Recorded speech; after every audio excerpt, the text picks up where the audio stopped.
Apparemment, Donatien n'est pas mort. Awa Ustri, Kouagné Donatien. Ça, c'est le snap de André Onana. Il a publié aujourd'hui. Et c'était comme ça, quelques heures après le passage de Samuel Eto'o hier soir sur Info TV. On peut dire que c'est une réaction par rapport à tout ce qui s'est dit sur ce plateau hier soir. Samuel Eto'o nous a donné beaucoup d'informations. Il nous a dit par exemple qu'André Onana n'a jamais payé pour intégrer la Fond des Sports. Il nous a relaté beaucoup de choses qui se sont passées du côté du Qatar entre André Onana et le sélectionneur Rigobert Song. Il nous a relaté beaucoup de choses. L'opposition André Onana et Fabrice Ondoa. Bref, beaucoup de choses. Du moins, moi j'ai appris beaucoup de cette interview, de cet entretien. On peut donc dire que ça c'est la première réaction de André Onana par rapport à cela. Alors les amis, Samuel Eto'o disait que en tant qu'un père, voilà, il espère qu'André Onana reviendra un jour à la raison et qu'il dira que voilà, je me suis trompé. Est-ce que quand vous voyez ce qui se passe là, la réaction de André Onana, pensez-vous qu'il est prêt à capituler? Pensez-vous qu'il peut revenir à la raison, du moins de sitôt? Lui, entre guillemets, le fils de Samuel Eto'o, celui-là qui est passé sous le couvert de Samuel Eto'o pour devenir aussi grand comme il est aujourd'hui. This is the question to be asked. Les amis, je vous ai dit il y a cela peut-être plus de 48 heures environ, j'ai publié une seconde liste que j'ai dû prendre sur la page de Gérard L. J'ai partagé cela avec vous en tout cas. J'ai lu beaucoup de commentaires où vous disiez ouais, il faut essayer de vérifier, il ne faut pas entrer dans les fake news. Bref les amis, je voulais juste vous faire comprendre que je partage toutes les actualités avec vous, même ce qui ne vous plaît pas. Et là, c'est ce qui est d'actualité. Je vous prie de regarder ce reportage de Equinox TV. Equinox est en train de parler de cette liste. Alors, doit-on seulement parler de ce qui nous arrange sur ce canal? Non. Je parle de tout ce qui est d'actualité. Et je pense pour ma part que ça mérite une attention. On doit savoir ce que pense Marbris, ce que pense le MINSEP, ce que doit faire Marbris, ce que doit faire le MINSEP. Déjà que depuis que cela s'est passé, le MINSEP est très calme et il a convoqué une réunion pour mercredi 10h, c'est-à-dire demain le 10. Alors les amis, ne doit-on pas nous pencher là-dessus? This is again the question. Les amis, j'ai voulu partager rapidement ceci avec vous. On se retrouve dans un autre tour de partage, peut-être aujourd'hui, peut-être pas, maybe, ou plus tard, demain. D'ici là, portez-vous bien. Ciao. C'est une situation pour le moins inédite. Le Cameroun pourrait se retrouver à la CAN au Maroc avec deux groupes de joueurs. L'un convoqué par David Pagou, l'entraîneur sélectionneur nommé il y a une semaine par la FECAFOOT, et l'autre par Marc Brice, le sélectionneur nommé il y a 2 ans par les pouvoirs publics. De sources généralement bien informées, le technicien belge, qui se considère toujours comme le patron du banc de touche des Lions indomptables, poursuit son travail sans relâche. Il aurait d'ailleurs transmis aux autorités camerounaises une liste de 28 joueurs retenus pour la CAN 2025 et sur laquelle figurent des joueurs tels que Vincent Aboubakar, Michael Ngandengandui, André Onana ou Choupo-Moting, bannis par la Fédération camerounaise de football. Contacté par nos soins, Marc Brice n'a ni confirmé ni infirmé cette information. Toujours est-il que la dite liste est assortie d'un programme de préparation qui indique que les Lions entrent en stage préparatoire le 15 décembre 2025.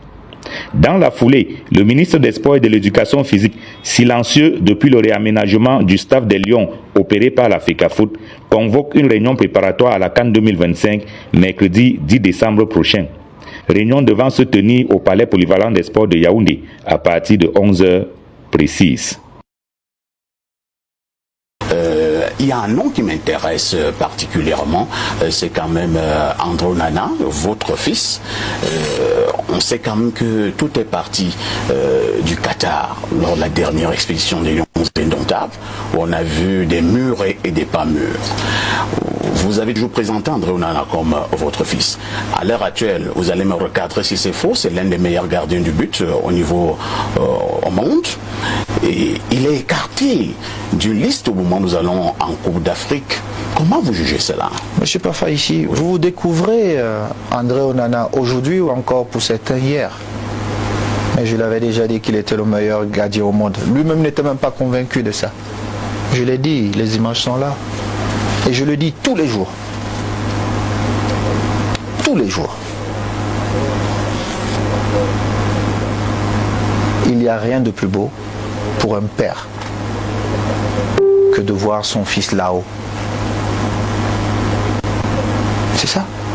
Que répondez-vous? Oui. Mais on n'achète pas l'opinion d'un père. C'est qu'il est... Du moins, mon feu père ne m'a jamais donné cet enseignement. Je reste dans ma position de père. Et je vais plus loin. Le père a une autre responsabilité. Président de la Fédération camerounaise de football. Quand vous êtes président de la Fédération camerounaise de football, je ne peux pas m'opposer à la décision d'un sélectionneur. C'est que je suis non seulement un mauvais parent pour les autres, je vais vous raconter une anecdote. Même le capitaine Vincent Aboubakar, le jour où le sélectionneur Rigobert Song prend la décision, et je le dis encore aujourd'hui, il m'informe, il est là, il a dit, seulement vous préférez me prendre comme la cible. Il m'informe, je dormais parce que j'avais passé toute la nuit à veiller sur ceci, sur cela, pour que les joueurs soient à l'aise. Et nous jouons très tôt. Il m'informe. Mon fils arrive dans ma chambre. Il me fait part du problème. Je n'étais pas au courant. Je savais ce qui s'était passé à l'entraînement. Mais après l'entraînement, il y a une autre vie. Il y a la pression des maths. Chacun vit cette pression d'une certaine façon. Voilà. Et j'ai dit ceci à André. S'il est juste, il va le reconnaître intérieurement. J'étais très en colère après lui. J'ai dit ce que je pensais à mon fils. Nous étions 2. Non, 3. Avec Moumine Sankara. 3. Et après, j'ai remis ma veste de président et je lui ai dit, fiston, va voir ton grand frère. Et parle à ton grand frère comme le grand frère qu'il est. Moi, j'avais ma petite idée. Vous ne pouvez pas froisser un sélectionneur. Peu importe si vous estimez qu'il est médiocre ou pas. Vous ne le faites pas. Il est sélectionneur, il prend ses décisions. Il peut décider de vous mettre de côté. Mais je vous dis, le fond de ma pensée, c'est de dire, ok, ils vont avoir un entretien, ce qui me permettra, à la fin de la rencontre, d'aller voir mon aîné, pas le sélectionneur, et de lui dire, mais, grand frère, parfois nous sommes allés au-delà de nos pensées. Est-ce qu'il ne serait-il pas possible de revoir ta décision? Voilà ce que je voulais. Quand on revient de ce match, André sait ce qui s'est passé à l'entrée avec toute sa bande de petits suiveurs qu'il y avait autour de lui. Il sait ce qu'il m'a dit. J'ai souffert parce que c'est un garçon que j'aime énormément. Beaucoup. Et ça ne changera pas. Ça ne changera pas. Mais je ne changerai pas non plus parce que j'ai ce rôle de père. J'ai appris que un de ses proches aurait dit qu'ils avaient payé quand ils sont arrivés à la fondation Samuel Eto'o à Chifo. Il n'avait même pas l'argent pour manger. Comment il allait payer? Il n'a jamais payé. Il n'a rien payé. Rien du tout. À Chifo. Ce sont des contre-vérités. Ils n'ont jamais rien payé. C'est un mensonge pur. Mais je ne l'ai pas fait parce que j'attendais une récompense après. Mais c'est parce que j'ai voulu créer une chaîne d'hommes pour servir notre pays. Et il s'avère que l'un des meilleurs au monde vient de cette fondation, André Onana. Vous l'avez connu aujourd'hui, en 2017. Ils ont dit qu'ils ne le convoquaient pas parce qu'il était très proche de moi. Vous voyez un peu comment... En 2019, on l'oppose à son cousin On doit. Fabrice est là. Quand on allait en Coupe du Monde, Fabrice, il m'a appelé, il m'a dit, papa, je suis bien, vraiment, il faut faire. Je lui ai dit, Fabrice, non. Tu parles avec le sélectionneur. S'il est d'accord, il va te prendre. S'il n'est pas d'accord, je reste ton père. Je sais qu'il était dessus. Mais il faut essayer d'être juste. Quand vous gérez des hommes,